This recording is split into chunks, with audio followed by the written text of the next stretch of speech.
Hi guys, and welcome to Vintage Camera Repair with Speedy Q8. Okay, not really as such, but this video is indeed about repairing a faulty shutter winder on an old manual Zenit E SLR film camera. So as you can see behind me here, we've got various bits and pieces and the bulk of the camera in bits all scattered around back here, as you can tell. And what we're going to do is obviously I've already taken this apart. I'm going to show you through the reason for taking it apart, the actual nature of the fault, which was all to do with the winding mechanism which you see here, which fits under here, and then the cocking lever which you wind with your thumb like so. And I'll show you the nature of the fault, what we did to repair that, and we'll go through the reassembly procedure. And then if you stick with us, what I'll do at the end of the video is show you essentially the procedure for disassembly and removal of the top plate of a Zenit E camera, which will give you access to things like the winding mechanism, the selenium cell for the light meter that you see inside here, and the shutter speed and X-sync mechanism for the external flash, and so on. So we're going to scoot over to the bench, remove the lens and a few bits and pieces, and then we're going to get right into it. Alright, so down here on the bench we have the Zenit E. Now, if you're watching this, you're probably a little bit familiar with these cameras, or you have maybe just picked one up very, very cheap, and that's the beauty of these cameras. They are good old Russian tanks, they are solidly built, they do quite a decent job, and there were so many of them made, they can be had for peanuts. You can pick them up really, really cheaply, and they are a fantastic introduction to manual film SLR photography. Much cheaper than so many of your Canon, Nikon, etc. Options that were out there. Now I started having a play with this camera, and there was clearly something wrong with it, and the winder mechanism, which is on a thumb latch which you push round and it ratchets around, it moves the spool, ratchets back, moves the spool, ratchets back until it locks in place. You fire the shutter and so on. Now you can see that happening. I'm just going to show you that here. So we'll open the back, and this is currently in bulb mode. So you press and hold, that will keep the shutter curtain open, and then release and it will close the shutter curtain. Now when you remove the top plate, that bit's the easy bit. Once the dials are all out of the way, that's the fiddly bit. But once you've removed all this, you take the top plate off, and it's 3 screws that hold it on, and that gives you access to the selenium cell light meter under here. And I don't know, because electricity is not my sort of strong suit when it comes to things like this, but I have a sneaking suspicion that there will be a means of either replacing the power cell for something else, or maybe even replacing the entire metering assembly for something more modern and more accurate. So anyway, we're going to put that aside for a second, and I'm just going to show you this and show you what the problem was. Now this is the winder which fits on with the cogs downwards, and this fits over the shutter button mechanism like so. This spring winds up and it goes into a slot on this post, and we'll look at tensioning that and fitting that in a moment, because there's a little trick, as I've discovered, to tensioning that and holding it in place. But on here, if I can get this to focus for you, you see this little silver cam with the screw inside there. You can see as I turn that around, that ratchets on there and clicks away. There's another little screw head there which holds a fine hairspring which fits into a slot on the back of the cam, which is just strong enough to, obviously it's easy to overcome by pushing the cogs round that way, but it's strong enough to click it back into place and stop it moving the other way. So as you wind your film on, it pushes that way, and then the release lever ratchets back, and then it pushes that way, and the release lever ratchets back, pushes that way, release lever ratchets back. So you can see how that operates. Now the problem was, when I took all this apart, the little silver cam fell out.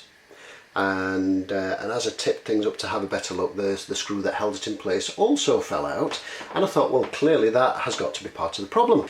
My initial thought was that some gears might have stripped inside here, but then I thought, well, this is old and Russian, and the odds of them using sort of plastic or nylon or anything that's likely to strip and wear is kind of slim, because typically Russian built things tend to be built very, very solidly. They might be a bit rough around the edges, but they're typically built to last, and they're typically built very, very solidly.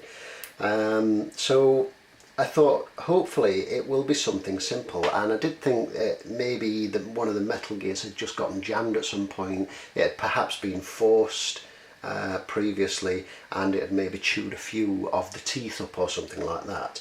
But thankfully that's not the case. It was actually this little cam that had fallen off. So screwed that back in place, fitted the hairspring back behind it, and as you can see, we've got a nice little clicky ratcheting action going on there. So that should all be winding on just fine once it's all back together. So what we're going to do now is go ahead with the reassembly. First thing that we need to put on is this unit itself, but the first thing we need to do is retension this spring, but we need a locking tool to hold it in place to stop it unwinding, and for that we're going to use a sturdy sewing needle. A paper clip would probably do the same job, and I'll show you in just a second what I mean about that. Making sure that the looped bit is round the peg which fits in the groove here. You'll be able to see that if you look up close, and it'll be obvious if it's not, because the spring will move with you. We need to wind this around and wind it nice and tight into here. Now for the initial fitment you can wind it in here fairly tight, making sure you don't hook it under itself, twist it or anything like that. You don't want to be twisting the spring steel, because too much will cause metal fatigue and it will just cause it to break, of course, and then you'd sort of be stuck back where you started. So we need to do this. Try and get a hold of that, and then placing this carefully over here. I'll have to show you a close-up of this separately, because this is really kind of fiddly, and getting this to fit into these grooves that hold the spring in place. So it's easier to do this, I find, with without the pin holding the spring locked. Maybe it might work easier the other way, but I'll show you how to lock that spring in just a moment anyway. So while you're holding this, you need to feed this folded back spring into these two little slots, like so. There we go. So I need to drop that back onto its ratchet. That will now not rotate. So, and what I need to do at this point is, using the thumb wind lever as a guide, I know that a full wind by the thumb will take it around on the camera body to about there from the back of the body. So now I want to let that ratchet back, holding that in place until this is roughly where it should be at the back of the camera.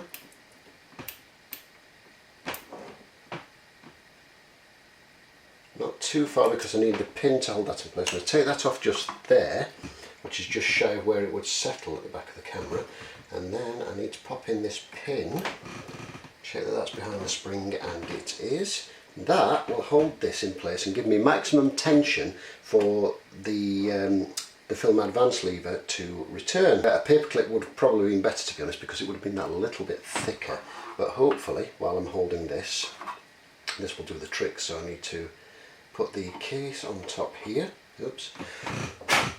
I will just mention at this point, this is something I've already done, but while the top is off, this is a great opportunity to give the inside of the lens and the back of the pentaprism a good clean, because these attract dust, bits of foam that have deteriorated and all manner of things, and that's when you usually get your mucky sort of horrible dirty dusty speck viewfinders. So it's a good opportunity to clean those. Do that while that's all off.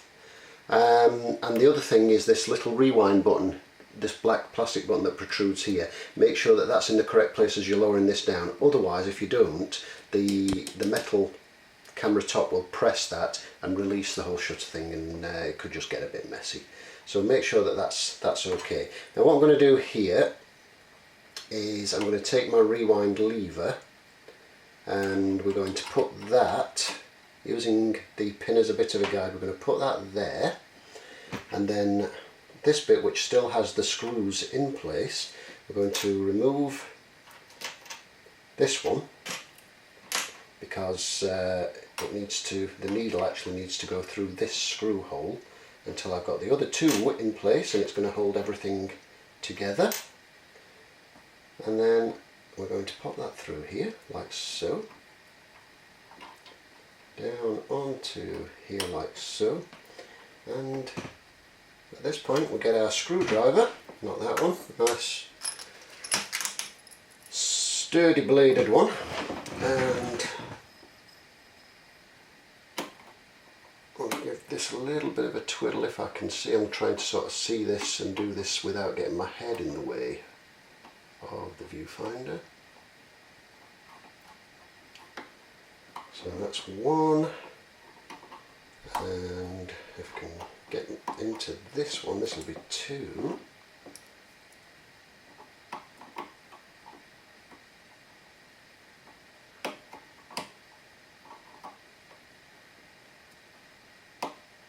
There we go, smashing. Okay, that's fastened in place. Now, at this point, you're safe to take out the pin, because those screws in there will hold that in place. And now you've got your advanced mechanism. So we take the final screw which goes in place of where the pin was, preferably without dropping it into there as I've just done, and a pair of tweezers might help you with these fiddly little screw placements, but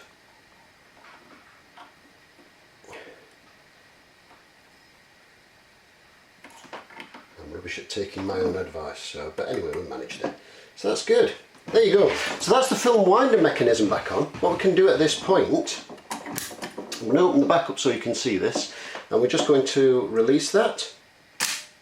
As I say, it's on bulb mode, as mentioned previously, so hold down the shutter to open and release to let go. And there we go. In the true fashion of a rebuild or a disassembly of anything, I actually omitted a step. Now I could, with the magic of video editing, have pretended that that never happened and just added the little cutscene in previously, but I'm going to just make you aware of that, just so you know that, that you can mess up despite the best intentions and having the process fixed in your head as far as you're aware. And what I forgot to do was fit the screw to this side of the top plate, which is maybe just possible with this in place, but very, very hard to do. So we do the whole process again now. This bit right here is when as you undo the last screw, this is during the disassembly, this is where you'll hear the spring unwind itself as it comes clear.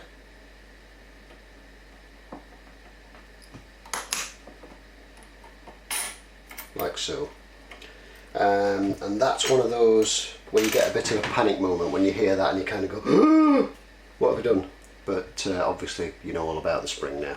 So we're rolling again, so cock the shutter fully so it's so that we know where we're putting these bits and pieces. And before I do anything else, the next thing I'm going to do is put the other two securing screws into the top plate on this side, and that's one in front and one behind of the light meter assembly,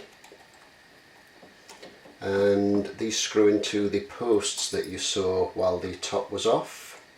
Now we're going to continue putting the shutter assembly back together. So first we've got this dished unit here which fits on, and this is a left hand thread, and the piece that follows is likewise a left hand thread. Now these are circlip pliers, and they fit into the two little holes that are inside this, and these make this job easier, but it's not essential. What you can use is a couple of small screwdrivers, jeweler screwdrivers, and work it in and out that way, but a pair of circlip pliers is most certainly going to make your job much easier. Now, undoubtedly in the factory there would have been a special tool specifically for this and the other bits and pieces like this. I don't have a special tool, so we're just using what we can. And then the same with this one here, which fits inside, and likewise is a left hand thread. Now I'm just going to wind this in as far as I can using a screwdriver in one of the slots, like so. And then we'll tighten that up, again using the circlip pliers in the slots down here.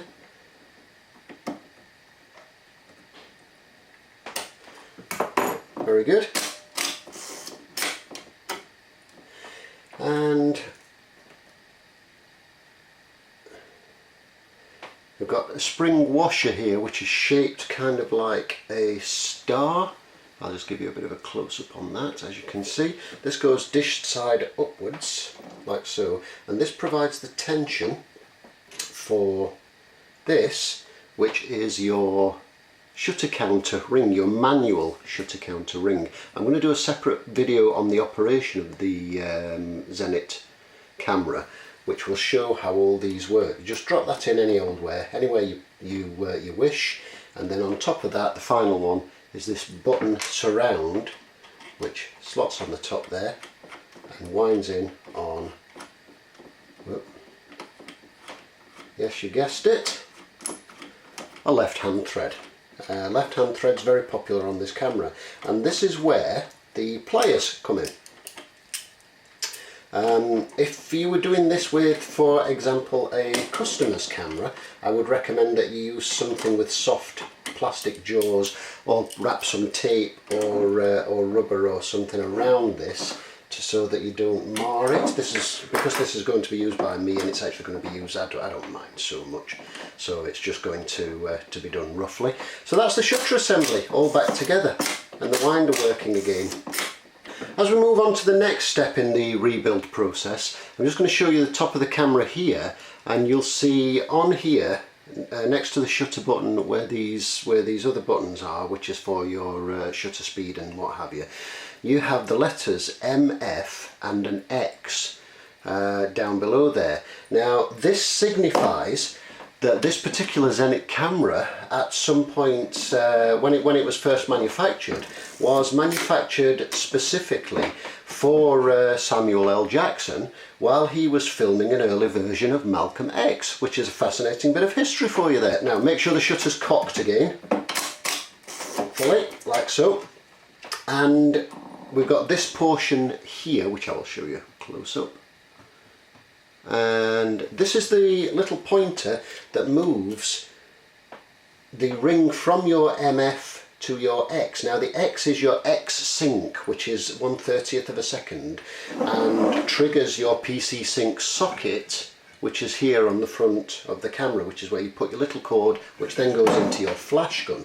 Now when this was taken off, it was lined up with the MF, so what we need to do is got a tiny little grub screw on the back. When you take this off, you need to loosen the grub screw. Do not take it out completely because they're very fiddly, very small, very easy to lose. So we need to line up the little pointer with that, get the appropriate tiny screwdriver, whoops, and without knocking that, ideally, we need to hold that in place.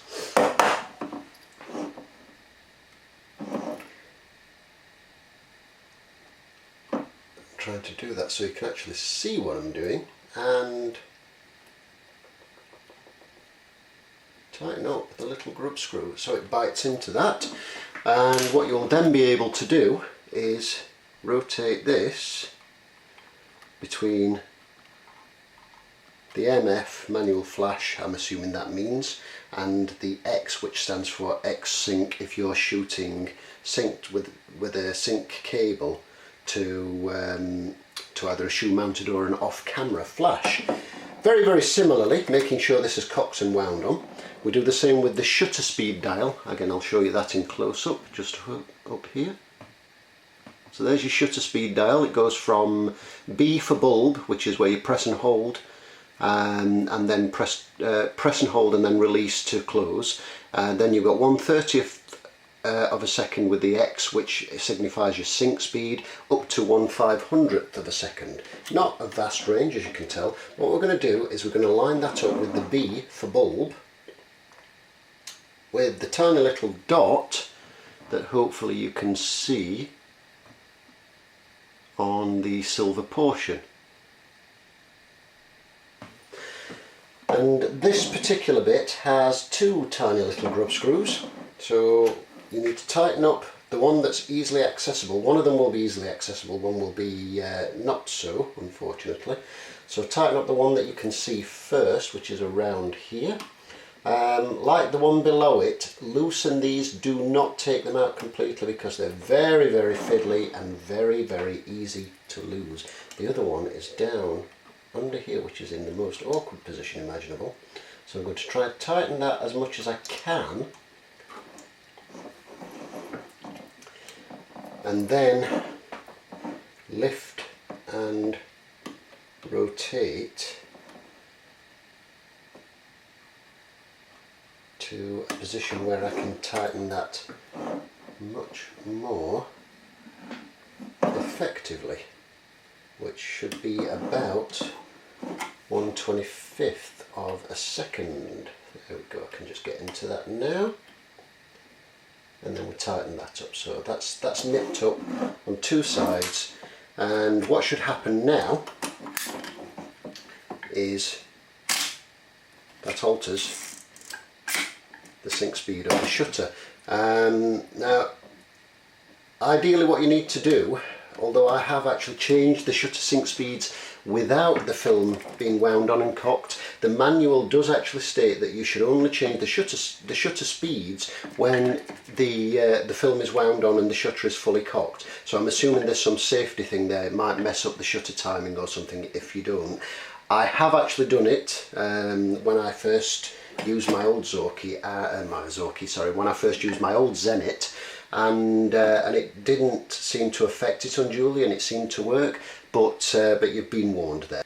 So the final step in putting this back together is the light meter side of things. So we have, first of all, we have a thin metal washer or shim, which we need to sit in here. Just pull that pin back and drop that around here like so. A little bit fiddly, very thin. I don't want to be careful you don't damage it.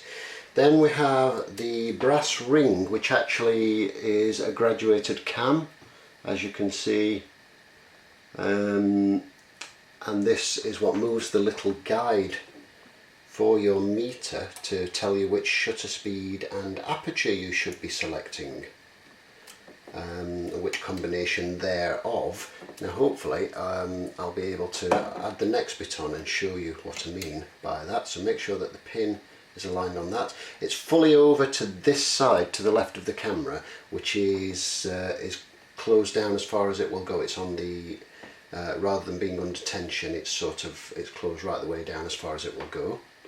The next step is this ring, which gives you the shutter speed that you select in relation to the aperture according to your film speed, your ISO, and it's got a little hole underneath which locates on this upturned brass pin here, and you want to try and get that fitted and lined up to that until it clicks into place without lifting it up, because if you lift it up it can come off the pin, and hopefully you'll be able to see, I don't know how well you'll be able to see this, but as I turn this in the meter at the side, I don't know how visible this is going to be, unfortunately. I'm trying to, but that little window, there's a guide thing with a circle that moves up and down, and you line that up with your needle, which is what your meter tells you should be metering. Next in is a thick spring washer, wavy spring washer like so, which sits into there, and then we have the aluminium ISO DIN rating ring, and this just drops in like so onto that ring and into a couple of little slots. You'll see those as you drop it in. On top of that we have a thin spring, spring tensioning spring, which fits it into here. So although this looks complicated, it's actually all very straightforward. And then finally on top of that we've got the aperture ring. So you use this, you set these two lines here show your ASA on the cutouts, ASA and ISO and DIN rating for your film speed, and then you've got your apertures around here, and this coincides with your shutter speed, so then you can select a proper aperture. It's got a little groove milled out of the bottom, and it's got a peg over here. Hang on a minute, everything's come adrift. Okay, we're okay, that's still working. So we fit that there with the peg into there. That all fits into there, and that will turn with the spring tensioner. The final piece is this locking ring here, which drops in with a right hand thread, just for a bit of variety. So the other two use left hand threads, bear that in mind. This one uses a right hand thread. So you need to try and hold the whole assembly down and then screw this in as well as you can by hand first to get it moving, and then tighten it using either the circlip pliers or a couple of screwdrivers or something along those lines. You'll see you can get it screwed in quite a way with your finger, like so, and then something as simple as a screwdriver into the slot and just give that a turn. You could even use a couple in a sort of in combination, like so. Slot that into there, find a slightly thin one, that's a little bit too thick I think.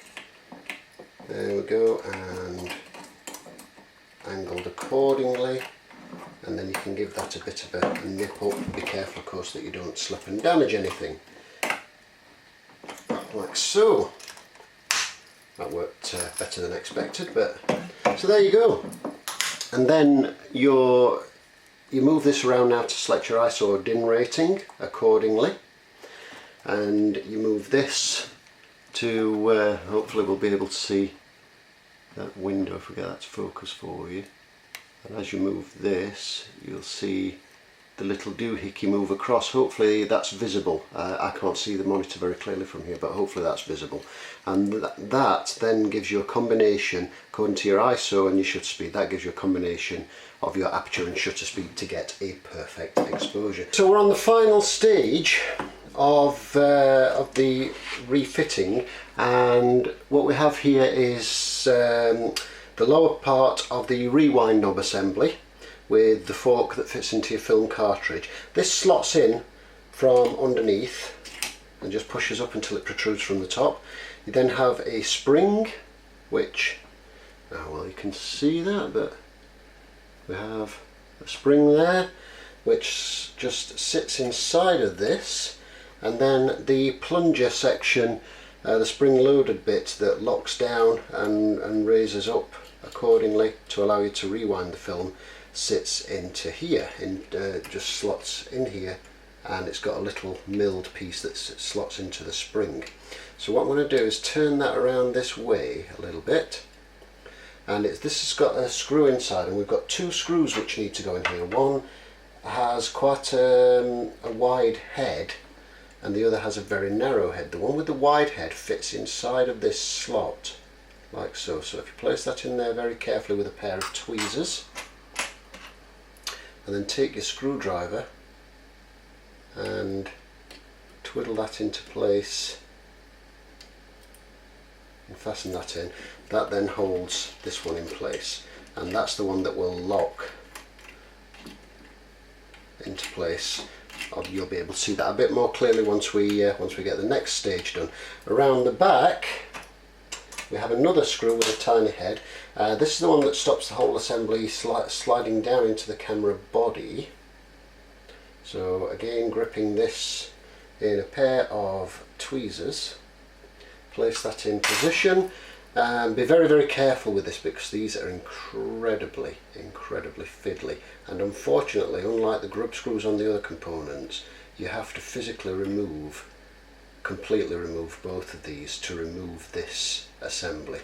So we nip that up tight and push that down there. Now that's the film rewind position, so the knob's protruding. You can then push that in and twist it and it will lock down like so. There you have it. That is how to reassemble the top plate and components of a Zenit E camera. It's a bit of a long one, this one, so apologies on that score, but unfortunately to show that in reasonable detail, that was kind of unavoidable because I didn't want to make any of this look easier than it really is. It's fiddly rather than difficult, but it's manageable at home with a few simple tools, some pliers, circlip pliers, optional as I say, but useful, tweezers, some jeweler's screwdrivers or watchmaker's screwdrivers, whatever you want to call them, and that's really all you need to take apart the top assembly and address that down there.